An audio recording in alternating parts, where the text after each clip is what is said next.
এই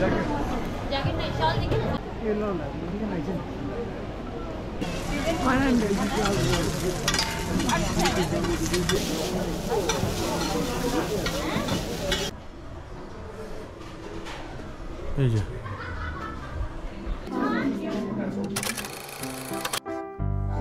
দোল পূর্ণিমার ছুটিতে গরমে আর সহ্য করতে না পেরে ভাবলাম ঘুরেই আসি দার্জিলিং, একটু ঠান্ডা আবহাওয়া পাওয়া যাবে। তো সেই মতো দীপার আমি বেরিয়ে পড়লাম। এনজেপি স্টেশন নেমে গাড়িতে চড়লাম দার্জিলিংয়ের উদ্দেশ্যে। শহর থেকে বেরোতেই দুপাশে চা বাগান আর আস্তে আস্তে দূরের পাহাড়গুলো পরিষ্কার হতে লাগলো। ব্যাঙ্গালোরে থাকার সুবাদে উটি, কুনুর, মুন্নার এগুলো অনেক ঘুরেছি, কিন্তু নিজের রাজ্যে দার্জিলিংটা এখন ঘোরা হয়নি। সেই জন্য একটু বেশি এক্সাইটেড ছিলাম দুজনে আমরা।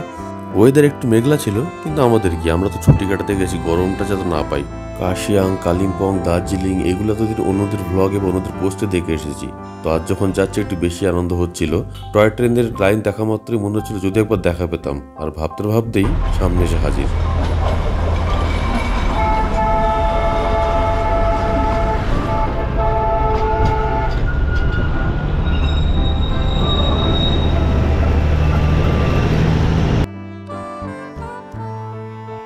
দার্জিলিংয়ে পৌঁছে গাড়ি থেকে নামার পরেই শেষের দিকে অনেক স্ট্রিট ফুডের স্টল ছিল, এই যেমন ফাস্টফুড, চাউমিন, মোমো, রোল। বন্দে ভারতে খাবার দিয়েছিল, কিন্তু এনজেপি থেকে দার্জিলিং পর্যন্ত অনেকটা জার্নি করে বেশ খিদেই পেয়েছিল, তাই ভাবলাম কিছু খেয়ে নিই।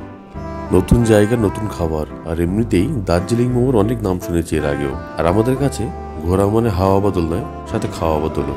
তাই ওখানে দাঁড়িয়ে অর্ডার করলাম 1 প্লেট চিকেন মোমো। পর্ক মোমোটা খুব খাওয়ার ইচ্ছে ছিল, কিন্তু তখন পাইনি ওখানে আমি।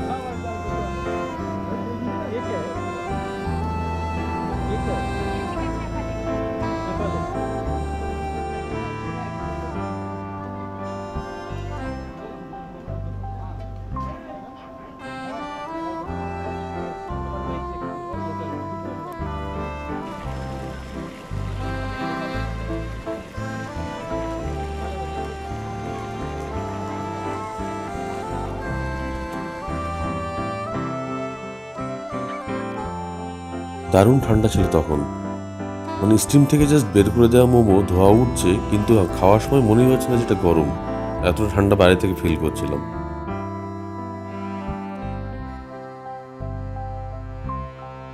70 টাকায় 1 প্লেট মোমো, তাতে 8 পিস ছিল। স্টার্টার হিসেবে দুজনের জন্য ঠিকই ছিল অ্যামাউন্টে, আর স্বাদও দারুণ ছিল। এটা খেয়ে পেটটা একটু শান্ত হলো, তবে মন ভরানোর জন্য অন্য স্টলগুলোতে চোখ বোলাতে লাগলাম। তারপর এই একটা স্টলে তাওয়াতে ড্রাই চিলি চিকেন বানানো দেখে ওখানে দাঁড়িয়ে গেলাম। পাশে চাউমিনও ছিল, তো চিলি চিকেন আর চাউমিন দারুণ কম্বিনেশন হবে, সেই ভেবে ওখানেই দাঁড়িয়ে অর্ডার করলাম আমরা।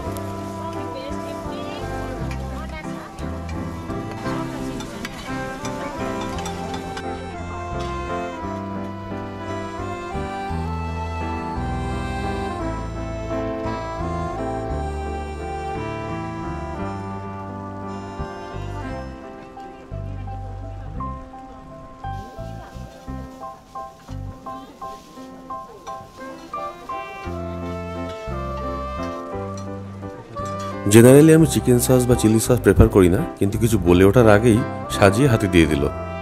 আর এখানেও সে একই ঘটনা, এতটাই ঠান্ডা যে গরম ধোয়া ওটা চাউমিনও গরম মনে হচ্ছিল না, কিন্তু স্বাদ ঠিকই পাচ্ছিলাম, তাই আমরা খেয়েই যাচ্ছিলাম। যাক, এত করে পেটটা তবে ভরেছে। এরপরে ওই রোডের ধারেই যে ফ্লি মার্কেটটা ছিল, নানা রকম শীতের জামা কাপড়, তাই আমি দীপা একটু দেখছিলাম, মানে দীপা দেখছিল, ও নিজের জন্য আমার জন্য দুরকমই দেখছিল। কিন্তু দেখাই সার, কেনা আর কিছু হয়নি। বেড়াতে গেলে কেনাকাটি যত কম করা যায় ততই ভালো, আবার বয়ে বয়ে নিয়ে আসতে হবে, তার চেয়ে বরং ঘোরা আর খাওয়া এই দুই ভালো। ম্যাপে দেখে নিলাম যেখানে ছিলাম সেখান থেকে আমাদের হোমস্টে যাওয়ার পথে মল রোড পড়বে, তো হলো মল রোডটা একবার দেখে নিই। আসলে এটা কোনো ট্রাভেল ব্লগ হিসেবে ধরতে যাবেন না, কারণ আমরা নিজেরাই ফার্স্ট টাইম দার্জিলিংয়ে এসেছি, তো নিজেরাই অন্যদের ব্লগ দেখে টুকটাক জেনে তারপরে এসেছি। তো সেই জন্য গাইড করার জন্য না, যেমনটি আমরা ঘোরা আর খাওয়া এনজয় করি তেমনভাবে ব্লগটা করার চেষ্টা করেছি। প্রচুর ভিড় দেখে মল মার্কেটে ঢুকতে গিয়েও বেরিয়ে এলাম, আর হোমস্টে যাওয়ার পথে রাস্তায় গ্লেনারিস ক্যাফেটাও দেখতে পেলাম, সেখানেও ছবি তোলার লাইন। তো ভাবলাম পরে আমি আর দীপা সময় পেলে যদি একটু ফাঁকা হয় তখন না হয় ছবি তোলা যাবে। যাওয়ার পথে এই বেকারিটি দেখে আরেকবার দাঁড়িয়ে গেলাম। দীপার সব পছন্দের জিনিসগুলোতে ঠাসা ছিল, আর ভিড়ও ছিল দোকানে। সবচেয়ে বড় ব্যাপার, খাবারগুলোর কোয়ালিটি ভালো ছিল এবং দামও কম, সেই জন্য ভিড়ও ছিল বেশ দোকানে, তাই আমরাও দাঁড়িয়ে দুটো কাপ কেক নিয়ে নিলাম ওখান থেকে।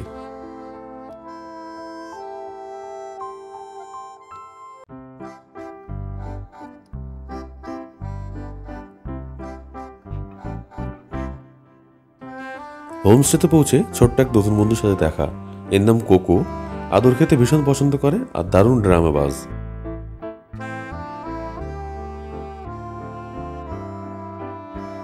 হোমস্টেতে ব্যাগ রেখে একটু ফ্রেশ হয়ে ডিনারের জন্য বেরোচ্ছিলাম।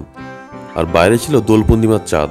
রুম লক করে ব্যালকনিতে কিছুক্ষণ বসে বসে চাঁদ দেখছিলাম। বারবার মেঘ আসছিল, ঢেকে যাচ্ছিল, আবার খুলে যাচ্ছিল। গুগল ম্যাপে নেপালি খাবার খুঁজতে খুঁজতে এই কাঠমান্ডু কিচেন বলে রেস্টুরেন্টটি সন্ধান পেলাম। তাই ডিনার করার জন্য আমি আর দীপা আজ এখানেই হানা দিলাম।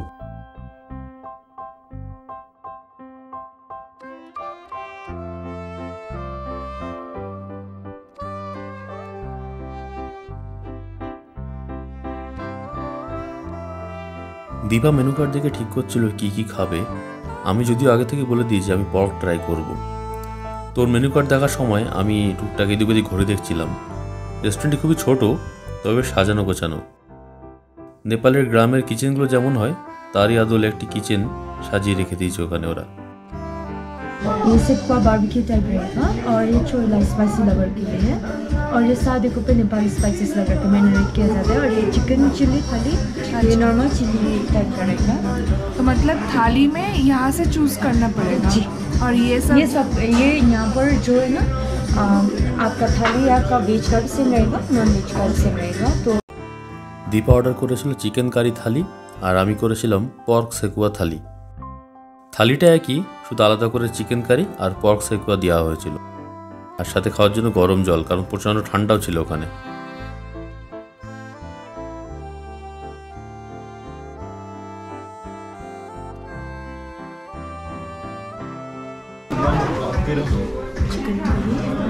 this chicken curry, this one dal this one is pork शेकवा। ये निवाड़ी अचार निवाड़ी जी, ये बॉइल्ड आलू से बनता है। अच्छा। और ये फर्मेंटेड सोयाबीन या और ये गुनरुक बोलते हैं इसको। गुनरुक गुनरुक या ये फर्मेंटेड स्पेनिश से बनता है। और ये यहाँ का लोकल साग सिमरायो बोलते हैं, वाइट सॉसेस और नॉर्मल सब्जी और ये आलू भुजिया, ग्रीन सैलेड और ये दल्ले का पेस्ट। Thank you. মেয়েটি সুন্দরভাবে বুঝিয়ে দিয়েছিল মেনু কি কি আছে থালিতে। যদিও আমি খাওয়ার সময় সেগুলো ভুলে গেছিলাম নাম কি কি ছিল। আমি আমার মতো পুরোপুরি খেয়ে নিয়েছিলাম।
পর্ক বারবিকিউটা খেতে দারুণ ছিল, তবে তার সাথে যে গ্রেভিটা ছিল সেটা ছিল অতুলনীয়।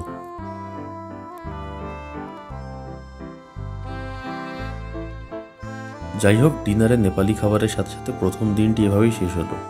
দেখা হবে পরের ব্লগে। সবাই ভালো থেকো।